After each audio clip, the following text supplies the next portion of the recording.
ಮಿತ್ರರೇ, I am H R Ankush technical YouTube creator.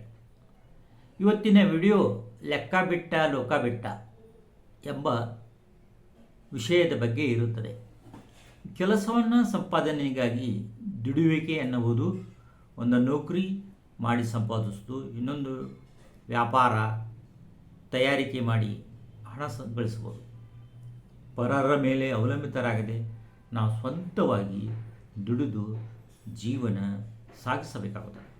ದುಡಿಯದೆ ಇನ್ನೊಬ್ಬರ ಹಣದಿಂದ ಜೀವನ ಸಾಗಿಸುವುದು ಎಷ್ಟರ ಮಟ್ಟಿಗೆ ಸರಿ? ಅದು ಹಂಗಿನದಾಗಿರುತ್ತದೆ. ದುಡಿಯದ ಇದ್ದವನಿಗೆ ತಿನ್ನಲು ಅಧಿಕಾರವಿಲ್ಲ. ದುಡಿಯಿಲ್ಲವೇ ಬಿಡಿ. ಏಕೆಂದರೆ ಒಂದು ಹೊಟ್ಟೆಯನ್ನು ಕೊಟ್ಟ ದೇವರು 2 ರೊಟ್ಟೆಗಳನ್ನು ನೀಡಿದ್ದಾನೆ.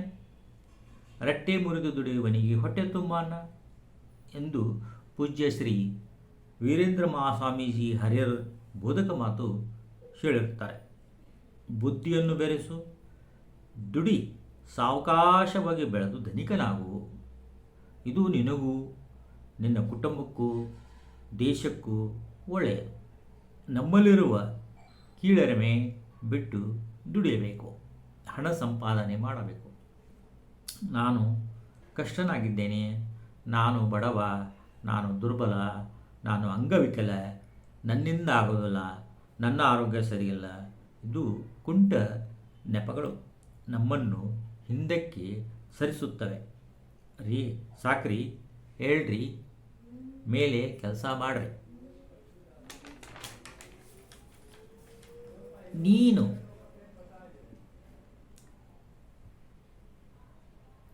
ನಿನ್ನ ಕರ್ತವ್ಯವನ್ನು ಚೆನ್ನಾಗಿ ಮಾಡಿದ್ದಾದರೆ ನೀನು ಒಂದು ವ್ಯಕ್ತಿಯಾಗಿ ಬೆಳೆಯಲು ಸಾಧ್ಯವಾಗುತ್ತದೆ. ನೀನು ನನಗಿದ್ದರೆ ನಾನಿನಿಗೆ ಅಂದರೆ ನಾನು ಏನಾದರೂ ಮಾಡಿ ಬೆಳೆಸಲು ಪ್ರಾರಂಭ ಮಾಡಬೇಕು. ಆಗ ಯಾರಾದರೂ ಸಹಾಯ ಮಾಡೋರು ಹುಟ್ಟುವರು. ಆಗ ಜಗತ್ತೇ ನಿಮ್ಮ ಕೈಗೆ ಹಿಡಿಯುತ್ತದೆ. ನೀನು ಮನಸ್ಸು ಮಾಡಿದರೆ ಜಗತ್ತು ನಿನ್ನ ಹಿಂದೆ ಬರೆಯಲು ಸಾಧ್ಯವಾಗುತ್ತದೆ. ನೀನು ಮನಸ್ಸು ಮಾಡಿದರೆ ಪ್ಯಾರಾಚೂಟನಂತೆ ಬಿಟ್ಟುಕೊಳ್ಳುತ್ತಾ ಅದಾಗಿ ಅದು ಕೆಲಸ ಪ್ರಾರಂಭವಾಗುತ್ತದೆ. ಯೋಚನೆಗಳು ಬದಲಾಗದಂತೆ ನಮ್ಮ ಕಾರ್ಯವಿಧಾನಗಳು ಬದಲಾಗಬೇಕು ಎಂದು ಮಂಕುತಿಮ್ಮ ಈ ಕೆಳಗಿನಂತೆ ಒಂದು ಪದವನ್ನು ಬರೆದಿದ್ದಾರೆ. ಹುಲ್ಲಾಗು ಬೆಟ್ಟದಡಿ, ಮನೆಗೆ ಮಲ್ಲಿಗೆಯಾಗು, ಕಲ್ಲಾಗು ಕಷ್ಟಗಳ ವಿಧಿಯು ಮಳೆಯ ಸುರಿಯೇ, ಬೆಲ್ಲ ಸಕ್ಕರೆಯಾಗು ದೀನ ದುರ್ಬಲರಿಂಗೆ, ಎಲ್ಲರೊಳ ಒಂದಾಗು ಅಂತ ಹೇಳ್ತಾರೆ. ಎಷ್ಟೊಂದು ಮಾರ್ಮಿಕವಾದ ಮಾತು.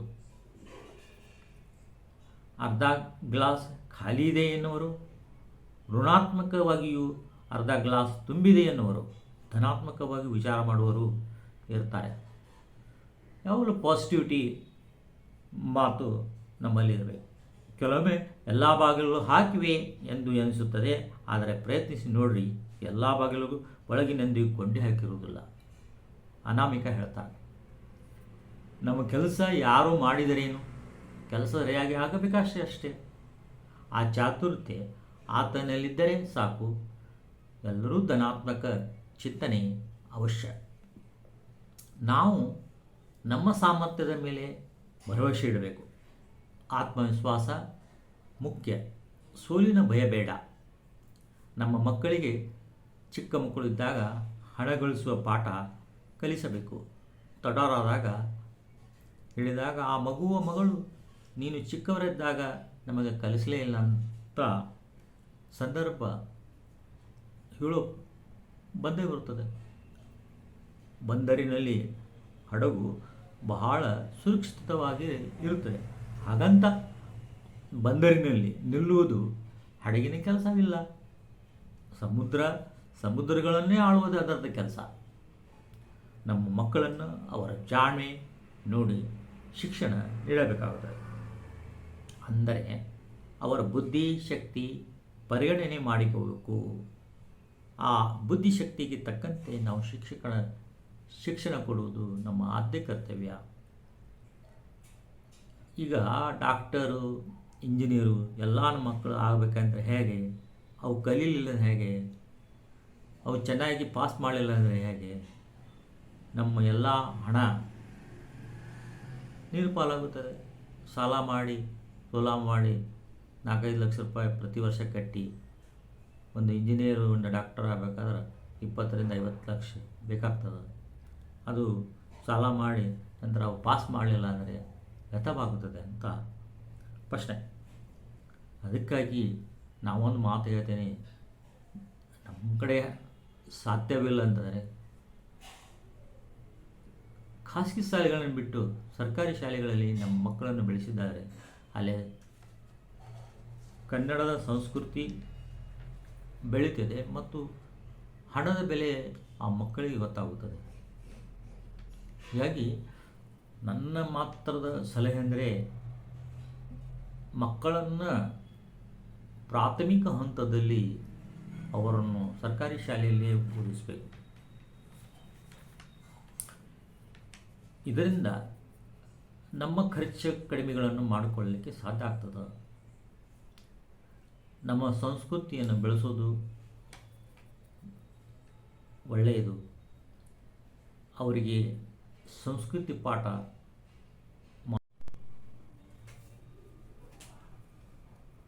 ಮಕ್ಕಳನ್ನು ಸಾಲವನ್ನು ಮಾಡಿ ಅವರನ್ನು ಕಲಿಸುವುದು ಎಷ್ಟು ಸರಿ? ಅದೇ ದೊಡ್ಡ ಹಣವನ್ನು ನೀವು ಬ್ಯಾಂಕ್ನಾಗ ಇಟ್ಟರೆ ಅವು 10-20 ವರ್ಷ ಇಟ್ಟರೆ ಅದು ಡಬಲ್ ಆಗಿ ಕೋಟ್ಯಾನುಗಟ್ಟಲೆ ರೊಕ್ಕ ಆಗ್ತವೆ. ಆದರೆ ನಾವು ಇಂಜಿನಿಯರ್ ಆಗಬೇಕು, ಡಾಕ್ಟರ್ ಆಗಬೇಕು ಅಂತೇಳಿ ಒಂದು 20-25 ಲಕ್ಷ ರೂಪಾಯಿ ಹಾಕಿ ಅವರನ್ನು ಅಡ್ಡದಾರಿಗೆ ಹಿಡಿಸಿಬಿಡ್ತೇವೆ. ಅದು ಮಕ್ಕಳು ಸರಿಯಾಗಿ ಕಲಿತರೆ ಚೆನ್ನಾಗಿದೆ. ನಮ್ಮ ಜೀವನದಲ್ಲಿ ಇನ್ನೊಂದು ಮಾತು ಅಂದರೆ ನಮ್ಮ ವ್ಯಕ್ತಿತ್ವ ಅಳೆಯುವುದು ನಮಗೆ ಬ್ಯಾಂಕ್ ಬ್ಯಾಲೆನ್ಸ್ ಮುಖ್ಯ. ನಮ್ಮ ಬ್ಯಾಂಕ್ ಬ್ಯಾಲೆನ್ಸ್ ಚೆನ್ನಾಗಿದ್ದರೆ ನಮ್ಮ ಜೀವನ, ಆರೋಗ್ಯ, ನಮ್ಮ ಪರಿಸರ ಚೆನ್ನಾಗಿರ್ತದೆ. ನಮ್ಮ ಬ್ಯಾಂಕ್ ಬ್ಯಾಲೆನ್ಸ್ ಮೇಂಟೆನೆನ್ಸ್ ಮಾಡುವುದು ಭಾಳ ಒಳ್ಳೆಯದು. ನಮ್ಮ ಮಕ್ಕಳಿಗೆ ಉಳಿತಾಯ ಹಾದಿ ತೋರಿಸುವುದು ಭಾಳ ನಮ್ಮ ಉತ್ತಮ ಮತ್ತು ಕರ್ತವ್ಯವಾಗಿದೆ. ಪೇಟೆಗೆ ಹೋದರೆ ಹುಚ್ಚರಂತೆ ಅತಿಯಾಗಿ ಬಟ್ಟೆ ಸಾಮಾನು ವಗೈರೆ ಕೊಳ್ಳುವುದು ಸರಿಯಲ್ಲ. ಅದಕ್ಕೆ ತಕ್ಕಂತೆ ಖರೀದಿ ಮಾಡುವುದು, ನಮ್ಮ ಅವಶ್ಯಕತೆ ಇದ್ದರೆ ಮಾತ್ರ ನಾವು ಖರೀದಿ ಮಾಡಬೇಕು. ಉಳಿತಾಯದ ಹಾದಿಗಳಾದ LIC ಪಾಲಿಸಿ ಮಾಡುವುದು, ಪೋಸ್ಟ್ ಆಫೀಸ್ನಲ್ಲಿ RD FD ಮಾಡುವುದು, ಬ್ಯಾಂಕ್ನಲ್ಲಿ FD ಇಡುವುದು, ಇವೆಲ್ಲ ನಾವು ಕಲಿಬೇಕಾದ ಅಂಶಗಳು. ಕ್ಯಾಲ್ಕುಲೇಟೆಡ್ ರಿಸ್ಕ್ ಟೇಕಿಂಗ್ ತೆಗೆದುಕೊಳ್ಳುವುದು ಮುಖ್ಯ. 50,000 ರೂಪಾಯಿ ಬೆಲೆ ಬಾಳುವ TV, ಮೊಬೈಲು ಬಳಸುವುದು ಎಷ್ಟು ಶ್ರೇಯಸ್ಕರ? ಅವು ವರ್ಷ ಬದಲಾವಣೆ ಆಗ್ತವೆ. ಮತ್ತೆ 50,000, 1 ಲಕ್ಷ ರೂಪಾಯಿ ಕಟ್ಟಬೇಕಾಗ್ತದೆ. ಮತ್ತು ಹಳೆಯದಾದ ವಸ್ತು ಇನ್ನೊಂದು ಮಾರಾಟಕ್ಕೆ ಬರಲು ಅದರ ಬೆಲೆನೂ ಇರುವುದಿಲ್ಲ. ನಮ್ಮಲ್ಲಿ ಹಣವಿದ್ದರೆ ಒಳ್ಳೆಯ ಬಂಗಾರ, ಬೆಳ್ಳಿ ತಗೋಬೋದು. ಯಾವುದೇ ವ್ಯವಹಾರಕ್ಕೆ ತಂದೆ ತಾಯಿಗಳು PF ಗ್ರ್ಯಾಚ್ಯುಟಿ ಹಣವನ್ನು ಇವರ ಮಕ್ಕಳ ಬಿಸ್ನೆಸ್ ಸಲುವಾಗಿ ಬಳಸಬಾರದು. ಒಂದು ವೇಳೆ ಬಿಸ್ನೆಸ್ಸಲ್ಲಿ ಲಾಸ್ ಆದರೆ ಫ್ಯಾಮಿಲಿ ಸಂಪೂರ್ಣ ಬೀದಿ ಪಾಲಾಗುತ್ತದೆ. ನಾವು ಉಳಿತಾಯ ಹಾದಿಗಳಾದ ಬ್ಯಾಂಕ್, ಪೋಸ್ಟ್ ಆಫೀಸ್ ಇವು ನಮ್ಮ ಉಳಿತಾಯ ಹಾದಿಗಳು. ಇದರಲ್ಲಿ RD ಮಾಡಬಹುದು, NSE ತಗೋಬಹುದು. ಇವು ನಮಗೆ ನಮ್ಮ ಜೀವನದ ಆರೋಗ್ಯ ಮತ್ತು ನಮ್ಮ ಜೀವನವನ್ನು ಸದೃಷ್ಟವಾಗಿ ಇಡಲಿಕ್ಕೆ ಸಹಾಯಕವಾಗುತ್ತವೆ. ಈ ಪೇಟೆಯಲ್ಲಿ ಹೋದಾಗ ನಮ್ಮ ಮನಸ್ಸು ಬರುತ್ತದೆ. The wants are unlimited. ಹೀಗಾಗಿ ತಾರ್ಕಿಕ ವಸ್ತುಗಳನ್ನು ಮಾತ್ರ ಖರೀದಿ ಮಾಡೋದು ಒಳ್ಳೆಯದು. ಇವತ್ತಿನ ಜೀವನದಲ್ಲಿ ಸಾಗಾಣೆ ಕಟ್ಟಿಗೆ ಅದು ಬೆಲೆ ಬಾಳುವುದು. ಮನೆ ಕಟ್ಟಲು ಬೇಕಾಗ್ತದೆ, ಅದನ್ನು ಸ್ವಲ್ಪ ಸ್ವಲ್ಪ ಖರೀದಿ ಮಾಡ್ಬೋದು. ಇನ್ನೊಂದು, ನಮ್ಮ ಮಕ್ಕಳನ್ನು ಶಿಕ್ಷಣಕ್ಕೆ ಮಹತ್ವ ಕೊಡೋದು ಒಳ್ಳೆಯದು. ಆದರೆ ಅವರ ಯೋಗ್ಯತೆ ಅನುಸಾರ ಅವರನ್ನು ಶಿಕ್ಷಣ ಕೊಡಬೇಕು. ಮನೆಯಲ್ಲಿ ಯೋಗಾಸನ ಮಾಡಿಸೋದು ಮತ್ತು ಅವರ ಆರೋಗ್ಯದ ಕಡೆ ಲಕ್ಷ್ಯ ವಹಿಸೋದು ನಮ್ಮ ಪಾಲಕರ ಕರ್ತವ್ಯ. ಆ ಹುಡುಗ ಹುಡುಗಿ ರಾತ್ರಿ 1 ಗಂಟೆಗೆ ಬರೋದು, 12 ಗಂಟೆ, ಇದು ತಪ್ಪು. ನಾವು 10 ಗಂಟೆ ಒಳಗೆ ಆ ಮಕ್ಕಳನ್ನು ಸಣ್ಣವರಿದ್ದಾಗ ಎಲ್ಲಿ ಬಂದಾರೋ ಇಲ್ಲೋ ಸ್ಕೂಲಿಂದ ಫೋನ್ ಸ್ಕೂಲ್ ಹೋಗೋದು ಬರುವುದು ಮಾಡೋದು ಮಾಡಬೇಕು. ಚೆಸ್ ಇದು ಒಂದು ಆಟ ಚಲೋ, ಯಾಕಂದರೆ ಮೈಂಡ್ ಶಾರ್ಪ್ ಮಾಡ್ತದೆ. ಇದನ್ನು ಮನೆಯಲ್ಲಿ ಚೆಸ್ ಬೋರ್ಡ್ ತಂದು ಚೆಸ್ ಆಡಲಿಕ್ಕೆ ಎಲ್ಲರೂ ಕುಂತು ಆಟ ಆಡಿದರೆ ಭಾಳ ಒಳ್ಳೆಯದು. ನಾನು ಈ ಸಂದರ್ಭದಲ್ಲಿ ಒಂದು ಪಾಸಿಟಿವಿಟಿ ಕಥೆ ಹೇಳ್ತೇನೆ. ಅದಕ್ಕೆ ಮುಂಚೆ ನನ್ನ ವಿಡಿಯೋ ನಿಮಗೆ ಇಷ್ಟ ಆಗಿದ್ದರೆ ಲೈಕ್ ಮಾಡಿರಿ, ಶೇರ್ ಮಾಡಿರಿ, ಸಬ್ಸ್ಕ್ರೈಬ್ ಮಾಡಿರಿ. ಮತ್ತು ಬರುವಂಥ ವಿಡಿಯೋಗಳು ಮಾಡಲಿಕ್ಕೆ ನನಗೆ ಸಪೋರ್ಟ್ ಆಗ್ತದೆ. ನೀವು ಸಬ್ಸ್ಕ್ರೈಬ್ ಮಾಡಲಿಲ್ಲ ಅಂದರೆ ಪ್ಲೀಸ್ ಸಬ್ಸ್ಕ್ರೈಬ್.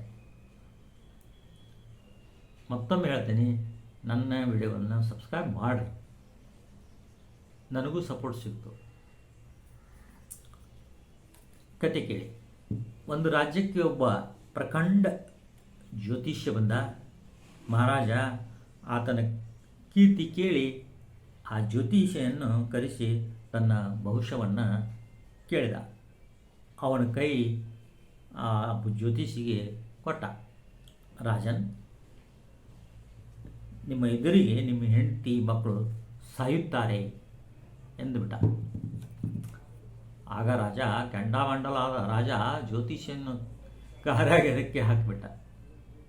ಆದರೆ ರಾಜನ ತಲೆಯಲ್ಲಿ ಸಂಶಯದ ಕೀಟ ತೊಡೆಯಿತು. ಈ ಸಂಶಯ ಬುದ್ಧಿ ಇತ್ತಲ್ಲ, ಮತ್ತು ಅವನಿಗೆ ಇನ್ನೊಬ್ಬನರಿಂದ ಇದರ ಸತ್ಯಾಸತ್ಯ ಕಂಡುಹಿಡಿಯಲು ಪ್ರಖಂಡ ಪಂಡ್ಯಾತ ಬಿರುದು ತೆಗೆದುಕೊಂಡ ಜ್ಯೋತಿಷನ ಹುಡುಕಿದ. ಅವನನ್ನು ಕರೆಸಿ, ನೀನು ಸತ್ಯವನ್ನೇ ಹೇಳಬೇಕು ಮಾಡಿ, ಇಲ್ಲಾಂದ್ರೆ ನೀನು ಕಾರ್ಯಾಗಾರ ಕಟ್ತೇನೆ ನೋಡು ಅಂತ ಹೇಳ್ದ. ಆಗ ಆ ಜ್ಯೋತಿಷ್ಯ ಗಾಬರಿಯಾಗಿ ಸುಮ್ಮನೆ ಇದ್ದ. ಆದರೆ ಇವನು ಕೈ ನೋಡಿದ ಕೂಡಲೇ ಎಷ್ಟು ಲೆಕ್ಕ ಹಾಕಿದ್ರು ಮೊದಲನೇ ಜ್ಯೋತಿಷ ಹೇಳಿದ ಹಾಗೆಯೇ ಅದು ಬರಲಿಕ್ಕದ. ಆವಾಗ ರಾಜನ ಹೆಂಡತಿ ಮಕ್ಕಳು ಅಲ್ಪಾಯುವಿಗಳೇ ಆಗಿದ್ದರು. ಆವಾಗ ಯೋಚನೆ ಮಾಡಿ ಜ್ಯೋತಿಷ್ಯ ರಾಜನಿಗೆ ಹೇಳ್ತಾನೆ, ರಾಜನ್, ನಿಮ್ಮ ಹೆಂಡತಿ ಮಕ್ಕಳಿಗಿಂತ ನೀವು ದೀರ್ಘಾಯುಷಿ ಉಳ್ಳವರಾಗಿದ್ದೀರಿ ಅಂತಾನೆ. ರಾಜ ಪ್ರಸನ್ನವಾದ. ಸಂಶಯ ಬೇರೆ ತೊಲಗುತ್ತಿಲ್ಲ. ಜ್ಯೋತಿಷಿಗೆ ಪುಷ್ಪಹಾರಗಳಿಂದ ಕಾಣಿಕೆಗಳಿಂದ ಅವನು ಸತ್ಕರಿಸಿ ಬೀಳ್ಕೊಟ್ಟುಬಿಟ್ಟ. ನೋಡಿ, ಇಬ್ಬರು ಜ್ಯೋತಿಷಿಗಳು ಹೇಳೋದು ಒಂದೇ, ಆದರೂ ಹೇಳಿದ ರೀತಿ ಬೇರೆ ಬೇರೆ. ಇಬ್ಬರು ಹೇಳಿದ್ದು ಸತ್ಯವೇ ಆದರೂ ಎರಡನೇದವ ಹೇಳಿದ್ದು ವ್ಯಾವಹಾರಿಕ ಸತ್ಯ, ವಾಗ್ಮಿಯ. ನಮ್ಮ ಮಕ್ಕಳಿಗೆ ತಾರ್ಕಿಕ ಶಕ್ತಿ ಬೆಳೆಸಿ ಪ್ರಯತ್ನಿಸಬೇಕು. ಮುಂದೆ ಮಕ್ಕಳು ತಾರ್ಕಿಕ ವ್ಯಾಗ್ಮಿಯಿಂದ ಜೀವನ ಸಾಗಿಸಲು ಸಾಧ್ಯವಾಗ್ತದೆ. ಮಿತ್ರರೇ, ಇನ್ನೂ ನನ್ನ ವಿಡಿಯೋ ಸಬ್ಸ್ಕ್ರೈಬ್ ಮಾಡಿಲ್ಲ ಅಂದರೆ ಮಾಡಿರಿ, ಲೈಕ್ ಮಾಡಿರಿ, ಶೇರ್ ಮಾಡಿರಿ, ಇನ್ನೊಬ್ರಿಗೆ ಹಂಚ್ಕೊಡ್ರಿ.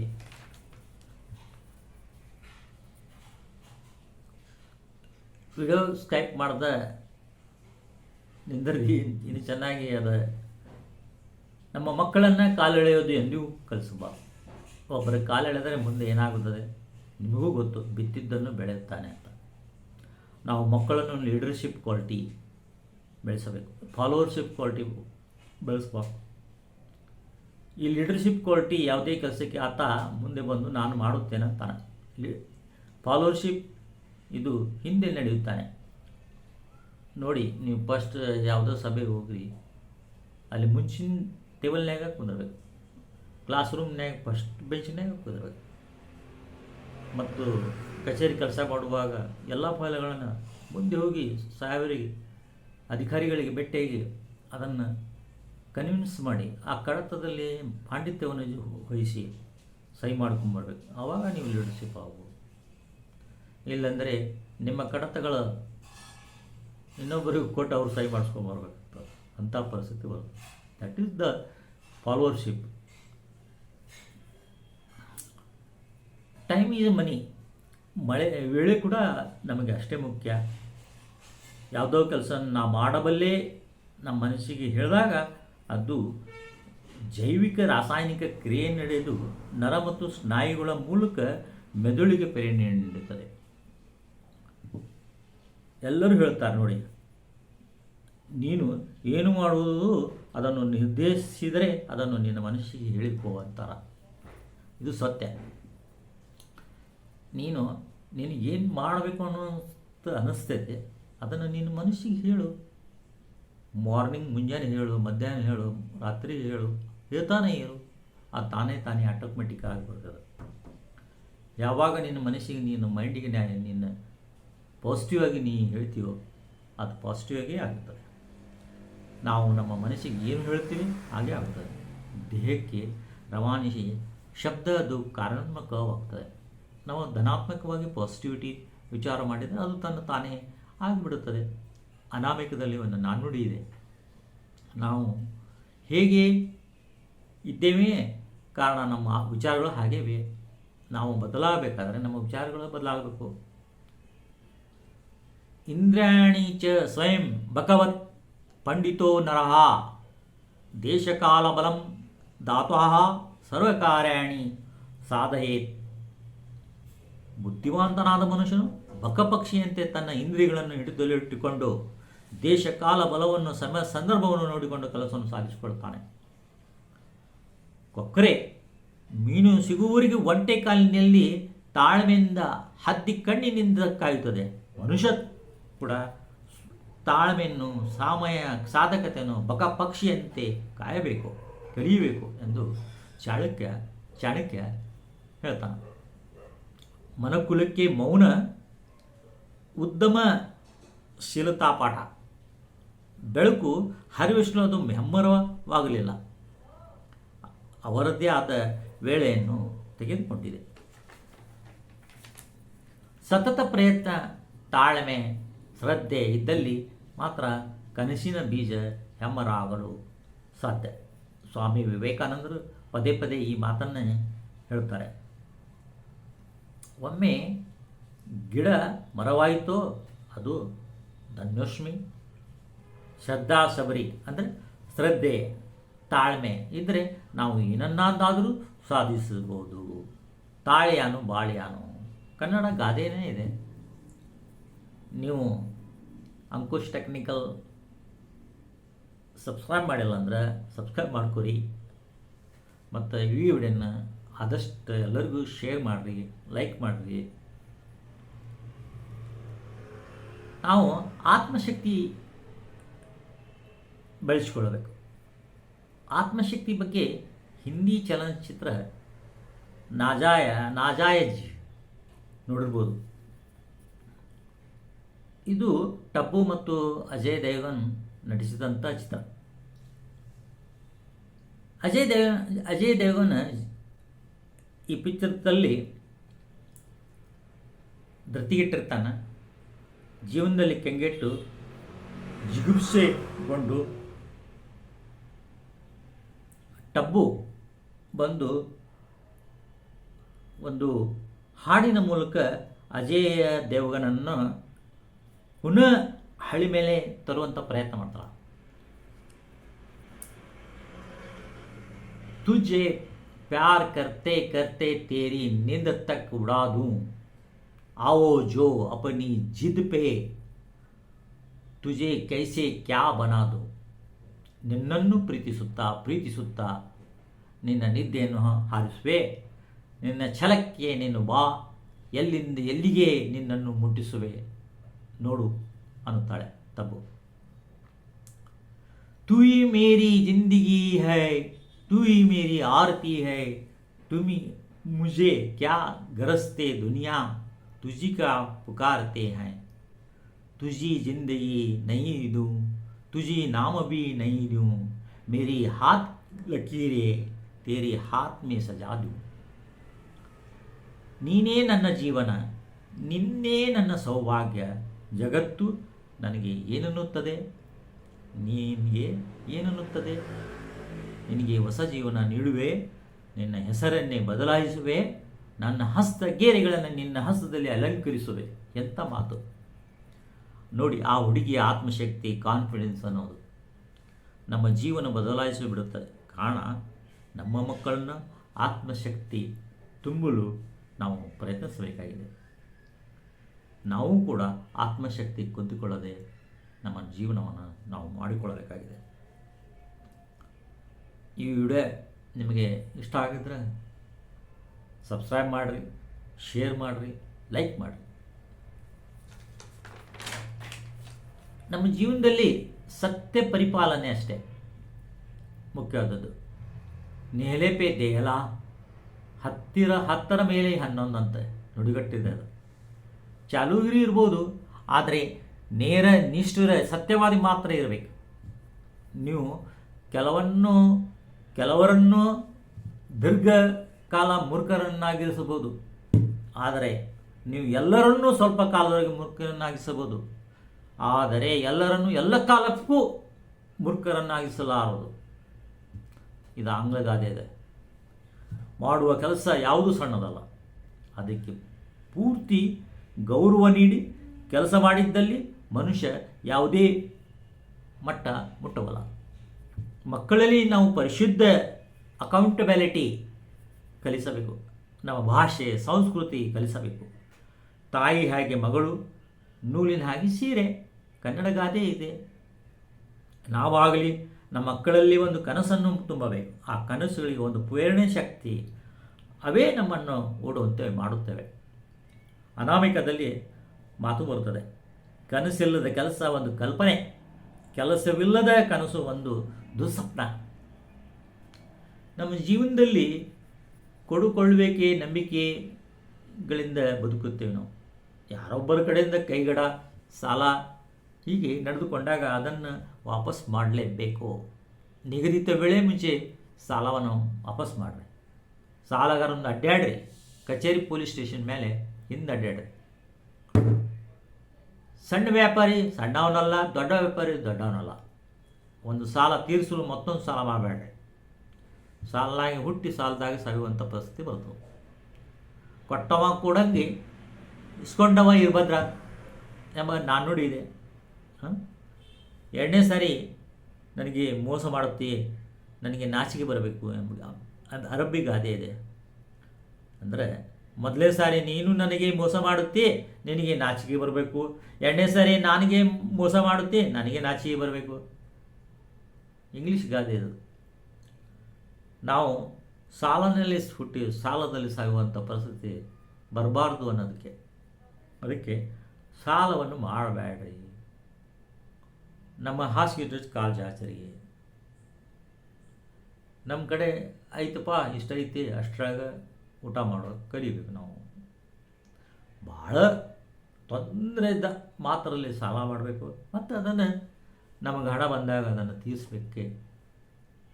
ಇನ್ನೊಬ್ಬರ ನಂಬಿಕೆಯನ್ನು ನಾವು ಬೆಳೆಸ್ಕೋಬೇಕು. ಇದು ಮುಖ್ಯ. ಹಣವನ್ನು ಬ್ಯಾಂಕ್ ಖಾತೆಯಿಂದ ತೆಗೆಯೋದಾದ್ರೆ ಟೂತ್ಪೇಸ್ಟ್ನಾಗಿಂದ ಟ್ಯೂಬ್ನ್ಯಾಗಿಂದ ತೆಗೆದಂಗೆ ಆಗ್ತದೆ. ಆದ್ರೆ ಆ ಬ್ಯಾಂಕಿಗೆ ತುಂಬಬೇಕಾದ್ರೆ ಭಾಳ ಕಠಿಣ ಆಗ್ತದೆ. ಮರಳಿ ನಮಗೆ ಏನು ನಾವು ಟೂತ್ಪೇಸ್ಟ್ನಾಗ ತೆಗೆದಿದ್ದ ಮರಳು ಅದ್ರಾಗ ಹಾಕಂದ್ರೆ ಎಷ್ಟು ಕಠಿಣ ಆಗ್ತದೋ ಅಷ್ಟೇ ಕಠಿಣ ಬ್ಯಾಂಕಿನಾಗ ಹಾಕಕ್ಕೆ. ಹಾಗಾಗಿ ನಾವು ಬ್ಯಾಂಕು ಮತ್ತು ಪೋಸ್ಟ್ ಆಫೀಸ್ ಕಡೆ, ಉಳಿತಾಯದ ಕಡೆ ನಾವು ಮನಸ್ಸು ಮಾಡಬೇಕು.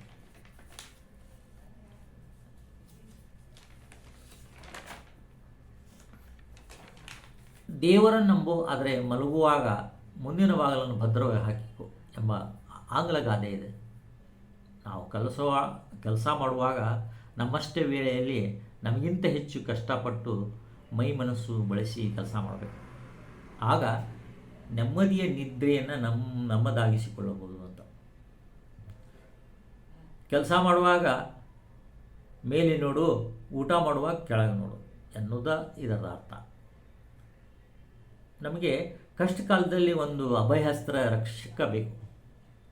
ಅದೇ ತಂದೆ ತಾಯಿ ಮಾತ್ರ ಅಭಯ ಹಸ್ತರಾಗುವರು. ಎಷ್ಟು ಕಷ್ಟ ಕಾಲದಾಗ ನಮಗೇನಾರ ಆದರೆ ನಮ್ಮ ತಂದೆ ತಾಯಿಯೇ ಆಗ್ತಾರೆ. ಅವರೇ ನಮಗೆ ರಕ್ಷಕರು, ಪೋಷಿಸುವರು. ನಮಗೇನಾರು ಆರೋಗ್ಯ ಸರಿಯಿಲ್ಲ ಅಂದರೆ ನೋಡಿಕೊಳ್ಳೋರು, ಹಣ ಇಲ್ಲದ್ರೆ ಏನಾದರೂ ಯಾರ ಕಡೆಯಿಂದ ಕೇಳಿ ಕೊಡೋರು ಮತ್ತು ಮರುಗೋರು. ಹೀಗಾಗಿ ತಂದೆ ತಾಯಿಗಳನ್ನು ನಾವು ಅವ್ರನ್ನ ಚೆನ್ನಾಗಿ ಇಟ್ಕೋಬೇಕು, ಇದ್ದಾಗ ಅವರನ್ನು ಪೋಷಿಸಬೇಕು. ತಂದೆ ತಾಯಿ ಮತ್ತು ಸೂರ್ಯ ಇವು ನಮಗೆ ಮೂರು ಕಾಣೋ ದೇವರು. ನಾವು ಎಲ್ಲೆಲ್ಲೇ ಹುಡುಕ್ತೇವೆ ದೇವರನ್ನು. ನಮ್ಮ ದೇವರು ಇರುವುದೇ ಮೂರು: ನಮ್ಮ ತಂದೆ ತಾಯಿಗಳು ಮತ್ತು ಸೂರ್ಯ. ಸೂರ್ಯ ಇಲ್ಲ, ಹುಟ್ಟಲಿಲ್ಲ ಅಂದ್ರೆ ನಮ್ಮ ಬೆಳಕ ಇರೋದಿಲ್ಲ. ಆವಾಗ ನಾವು ಎಲ್ಲರೂ ಘಟಕ. ಹಾಗಾಗಿ ತಂದೆ ತಾಯಿ ಸೂರ್ಯನ ಪೂಜಿಸ್ರಿ, ಅವ್ರನ್ನ ಮನಸ್ಸು ನೋಯಿಸಬೇಡ್ರಿ, ಅವ್ರ ಮಾತು ಕೇಳ್ರಿ, ಅವ್ರ ಅನುಭವ ಕೇಳ್ರಿ. ಯಾಕಂದರೆ ಅವರು 62 ವಯಸ್ಸಾಗಿರ್ತೈತಿ, ಭಾಳಷ್ಟು ಅನುಭವಗಳನ್ನು ಉಣ್ಕೊಂಡಿರ್ತಾರೆ. ಮಕ್ಕಳು ಈ ವಿಡಿಯೋ ಮೂಲಕ ನನ್ನ ಕಳಕಳಿ ಮನವಿ ಅಂದರೆ, ತಂದೆ ತಾಯಿಗಳ ಮಾತು ಕೇಳ್ರಿ, ಅವರ ಅನುಭವಗಳನ್ನು ಪಾಲಿಸ್ರಿ, ಅವ್ರನ್ನ ವಿರೋಧ ಹಾಕೋಬೇಡ್ರಿ. ಇದು ನನ್ನ ಕಳಕಳಿಯ ಒಂದು ಮನವಿ ನಂದು. ಯಾಕಂದರೆ ಇವತ್ತಿನ ಕಾಲದಲ್ಲಿ ಏನೋ ಅನಾಥಾಶ್ರಮ ಅವು ಇವು ಅಂತಾರೆ. ಹಂಗೆ ಮಾಡಬೇಡ್ರಿ. ಅವ್ರು ಸಣ್ಣವರಿದ್ದಾಗ ಲಾಲನೆ, ಪಾಲನೆ, ಪೋಷಣೆ, ವಿದ್ಯಾಭ್ಯಾಸ ಎಲ್ಲನ್ನೂ ಮಾಡಿರ್ತಾರೆ. ಆದರೆ ಕೊನೆಗೆ ಅವ್ರಿಗೆ ವಯಸ್ಸಾದಾಗ ಅವರನ್ನು ನೀವು ಏಕಾಂಗಿಯಾಗಿ ಮಾಡಿಬಿಡ್ತೀರಿ. ಇದರಿಂದ ಆ ಪಾಲಕರು ಬಹಳ ಅಸಮಾಧಾನ ವ್ಯಕ್ತಪಡಿಸು ಮನಸ್ಸು ಕೆಡಿಸ್ ಮಾಡ್ಕೊತಾರೆ. ಆದ್ದರಿಂದ ಮಕ್ಕಳು ಉಳಿತಾಯ ಮಾಡಿರಿ ಮತ್ತು ಆರೋಗ್ಯನೂ ಇದು ಮಾಡ್ಕೊರಿ, ಪಾಲಕರನ್ನು ಚೆನ್ನಾಗಿ ನೋಡ್ಕೊರಿ ಅಂತ ಈ ವಿಡಿಯೋದ ಮೂಲಕ ನಾನು ಮಕ್ಕಳಲ್ಲಿ ಕೇಳ್ಕೊತೇನೆ. ಕೊನೆಯದಾಗಿ, ಕಷ್ಟಗಳನ್ನು ಸಾಮಾನ್ಯವಾಗಿ ಒಂಟಿಯಾಗಿ ಅನುಭವಿಸಬೇಕಾಗುತ್ತದೆ. ಅದು ಭಾಳ ಯಾತನೀಯ. ಯಾಕಂದ್ರೆ ಆ ಕಷ್ಟಗಳನ್ನು ಯಾರಲ್ಲಿ ಆದರೂ ಹೇಳಲು ಸ್ವಾಭಿಮಾನ ಅಡ್ಡ ಬರ್ತದೆ. ಹೇಳ್ಕೊಂಡ್ರು ಅದರ ದುರುಪಯೋಗ, ಶೋಷಣೆ ಆಗುವ ಸಂಭವ ಇರ್ತದೆ. ಕೆಲವು ವೇಳೆ ಬದುಕಲು ಅಸಾಧ್ಯವಾಗಿಬಿಡುತ್ತದೆ. ಜೀವನದಿಂದ ಮುಕ್ತಿ ಪಡೆಯುವ ಬಯಕೆ ಬರುತ್ತದೆ. ಆ ವೇಳೆಯಲ್ಲಿ ನಮಗೆ ಆ ಬಂಧುವಿನ ಕಲ್ಪನೆ ಭಗವಂತ ಮಾತ್ರ. ದೇವರಲ್ಲಿ ನಂಬಿಕೆ ಅದ್ಭುತ ಕಾರ್ಯ ಮಾಡುತ್ತದೆ ಎಂದು ಶ್ರೀ ರಾಮಕೃಷ್ಣ ಪರಮಹಂಸರು ಹೇಳ್ತಾರೆ. ಶ್ರೀ ರಾಮಕೃಷ್ಣ ಪರಮಹಂಸರು ಇನ್ನು ಕಾಳಿಕಾದೇವಿಯ ಮೇಲೆ ಇಟ್ಟಂಥ ಪ್ರೀತಿ ಮತ್ತು ಭಕ್ತಿ ಅವರನ್ನು ಮೋಕ್ಷ ಪಡೀಲಿಕ್ಕೆ ಸಾಧ್ಯ ಆಗ್ತದೆ. ಹಾಗಾಗಿ ನಾವು ನಮ್ಮ ಜೀವನದ ಜೊತೆಗೆ ದೇವಿ ಕಾಳಿಕಾದೇವಿ ಮಾತೆಯ ನಾಮಸ್ಮರಣೆಯನ್ನು ಭಕ್ತಿ ಭಜನೆಯಿಂದ ನಾವು ಪೂಜಿಸಬೇಕಾಗ್ತದೆ. ವಂದನೆಗಳು. ಈ ಒಂದು ಮೋಟಿವೇಶ್ನಲ್ ವಿಡಿಯೋ ನೋಡಿದ್ದಕ್ಕೆ ನಿಮಗೆಲ್ಲರಿಗೂ ನನ್ನ ಧನ್ಯವಾದಗಳು. ನೀವು ಖಂಡಿತವಾಗಿಯೂ ಈ ವಿಡಿಯೋನ ಲೈಕ್ ಮಾಡ್ತೀರಿ ಅಂತ ನಂಬಿಕೊಂಡಿದ್ದೇನೆ. ಹಾಗಾದರೆ ಇನ್ನೊಂದು ವಿಡಿಯೋ ಮಾಡಲಿಕ್ಕೆ ನೀವು ಈ ವಿಡಿಯೋ ಲೈಕ್ ಮಾಡಿರಿ, ಶೇರ್ ಮಾಡಿರಿ, ಸಬ್ಸ್ಕ್ರೈಬ್ ಮಾಡಿರಿ. Thank you for watching my video.